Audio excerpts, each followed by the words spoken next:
Father nga tufundikira mu kusooka wali nagambye nti nja kukubuuzaako tukomekkereza omwaka guno 2025 atulaba ali eyo ayina bye yawandiika kapapula oba oli awo ayina we yabitayipinga mu ssimu ye buli agira n'abikkula n'alabako oba nga yabiteeka mu mutwe gwe nti omwaka guno ngenda kugulayo poloti y'ettaka, ngenda kuzimbayo ekizimbe mu kibuga, ngenda kutandikawo kampuni, ngenda kukola bwenti ne bwenti.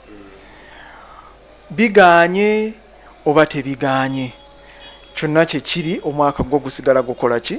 Guggwako era gugenda kuggwako. Abikoze tumwebalizaako Mukama nti akuyambye okubeera nga okusobozesa okubeera nga obituukako byonna nga wabipulaninga. Naye ate omuntu ono ebintu bino nga biganye obanga akozeeko nga 10% oba 20 akola atya yeeyongere maaso mu mwaka omupya n'ebiruubirirwa bye bino byabadde yasetinga 2025 oba bino abidroping olw'ensonga ye z'amanyi obulungi oba z'alina okukolako okunoonyeza nti lwaki ebintu bino biganye nti abeyo kambyesonyiwe kantandike chapter empya 2026. Kikulu nnyo mu bulamu byonna byetukola. Wakinze nyinza kawanga ka formula olaba tutambulira mu nteekateeka efaanana bweti nti niyinza okuba nina kinjagala okukola oba okutuukako. Kikulu nnyo okusooka okukola okunoonyereza okukola research. No kyenjagala tugeze resolution yange y'omwaka 2026 nakoze okunoonyereza nga ndaba kisoboka oba tekikola kitekisoboka. Then we mala okukola okunoonyereza ne mbaako bye nsetinga. Kakati awo ngenze maze okukola research ngenda mu programming. Kikulu nnyo okukola programming nti nkoze kunoonyereza bino bye nsibiddeko nzija okusaako essira. Then nkole programming how kino njagala kikola ddi mu budde ki nawa. Then ekyokusala kyenyinza okulowoozaako ekigambo ekya realization. How can I realize this? Kino kyendowoozezaako realization. Ti mu programming njikoze kati noonya how am I going to fulfill this? Kino kyendowoozezaako.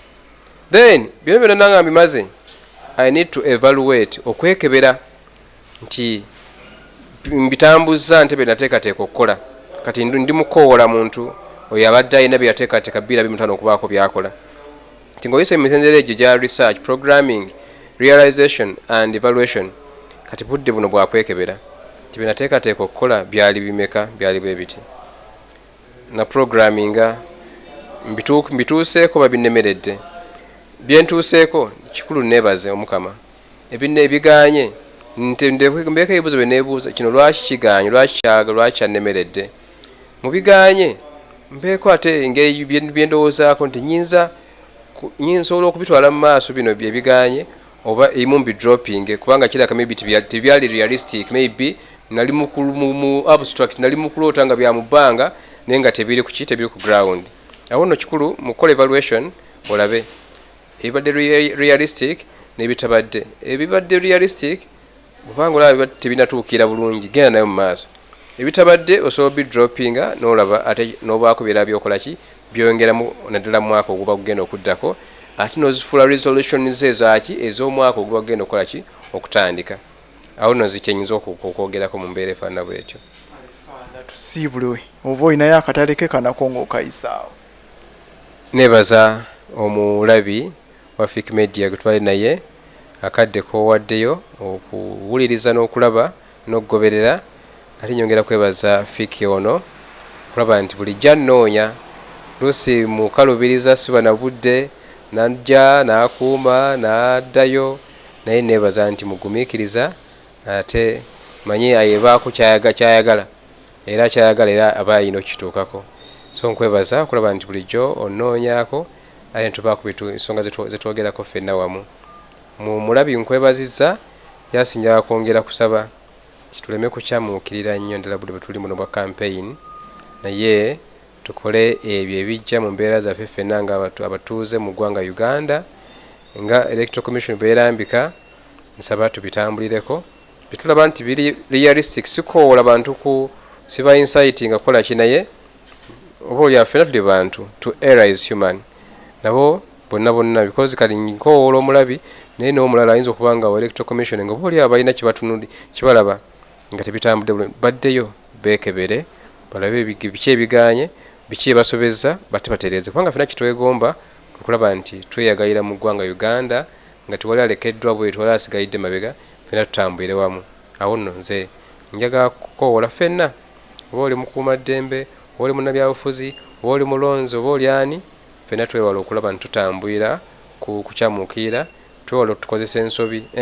naye tulowooze leka kukozesa nsobi nga nobeera nga takyalowooza lowooza ku action zogenda maaso n'okukola bigattako ku ggwanga Uganda oba bizimbulula fenna tulowooze kyenyinza okusaba mwebale nnyo mwebalire ddala zanyo father awo nno wennyini kosembezaayo ako justice byabakama yabagambye nti we bamala okulonda baveewo ekibiina ekimu kyekiwakanya tekiri mu mateeka naye bagambye bajja basiba munnange nti gwe bakugambye omala okulonda vaawo okole ki odde ewaka bw'onoosigalawo justice byabakama yagambye nti oba kuyoola ne bakusiba tovunaana nti ate tebakutegeezaako at first nga tonnaba kubeera nga weekalakaasa kulemera mu kifo woolondedde ate nga wamaze okulonda kale nsuubira nti bwe tunaba tugoberedde ebyo abali mu buyinza bye batugamba tujja kuwangaala bw'onookola empaka gavumenti gy'oyagala oba Uganda empya gy'oyagala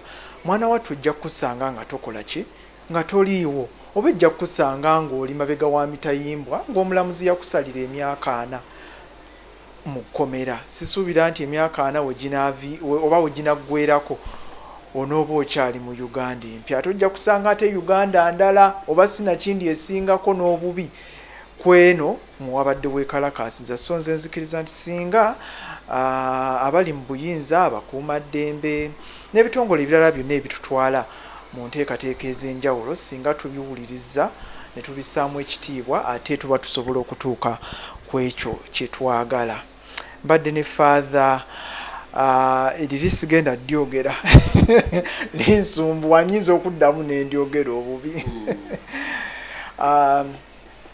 Father Mbaga Tuzinde Kasule MD wa Centenary Radio tutambudde naye omwaka guno nsuubira nti programs zaffe ez'enjawulo nga bwe tuzze tuzikola ofunyeemu waawo ne programs endala nga bwe nzikuwa wano ku Fik Media ojja kuba wa mutima mubi nnyo ojja kuba oyina fitina nnyo kale ne bw'oba Fik nga nze omuntu tonjagala naye bw'obanga obadde olaba Fik Media omwaka guno nkakasa nti ofunyeemu ojja kuba wa mutima mu by'okugamba nti osigadde nga bw'oli nkakasa nti g'omulabi wange omulungi ofunyeemu omukutu guno twagutandika nga guweereza abantu bonna nga bw'olaba Centenary Radio nti owenzikiriza eriwo oba eriwa tukuweereza owobuwanvu oba oli wa ggwanga ki oba oli wa ggwanga ki oba oli wa ggwanga ki ebikula byonna ffe twasalawo tukuweereze tetulina nzikiriza gye tutunuulidde tetulina buwangwa bwa muntu bwe tutunuulidde so Fik Media eweereza abantu bonna era kyova olaba nti ne programs zaffe ne bwe tuba tuzikola ne mukadde kano kennyini ak'ebyobufuzi bw'obanga obadde tunnaba kwetegereza ddayo scrolling ojja kulaba nti stories tuzikola mu kala zonna wakala gundi tumukolako story wakala gundi tumukolako story tetulina kala nti eno yokka gye tukoze eki gye tutunuulidde wabula gwe omulabi gwasalawo ga nti gwasalawo okutunulira kala eno naye nga ffe kala zonna tuziweereza so mbasaba mwekuumira awo bino ebyobufuzi tebibamalaamu nnyo kuba bigenda kuggwa tovuma munno olw'okuba awagira gundi nga gwe si gweowagira buli omu agende alonde akadde kali bwe kaliba katuuse ffe ebitinitini ebinaaba bigenze maaso era wano ku Fik Media tujja kubeera nga tubibatuusaako okuggyako njagala nakano nkayiseewo nga mmaliriza essomero erimu lye bayita St. Bernard liri awo Butenga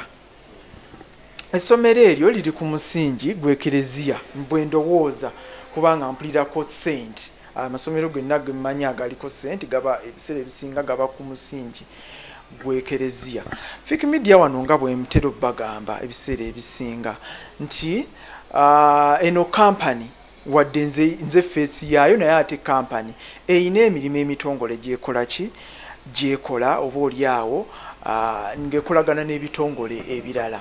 Kakati here comes an institution, a big institution like that, omuntu akola ki agikulembera, omuntu omukulu gwe tusuubira nti nga Fik Media twandibadde tukola ki tumulabe, kuba kati ffe tuli bavubuka tutandiseewo emirimu gino, tetugenze mu kuba butayimbwa, tetugenze mu kunywanjaga, tetugenze mu kukola kigira emirimu tugitandiseewo, aye tulina n'abalala abatulyako. Gwolwaliro oyinza okulaba Fik naye ng'ate tomanyi nti ku mulimo guno ate maama wange gwe gumuyimirizzaawo, oba oli awo ne baganda bange, ate nange nina famire ng'omuntu, mukyala wange n'abaana bayimiridde ku mulimo guno. Kakati such a big institution nga St. Bernard Butenga, gwe bw'ovaayo n'oyagala Fik Media ogisse wansi nga n'omulimu gwe tukola gw'ekereziya, ate nga ffe tetulina abantu b'ekereziya.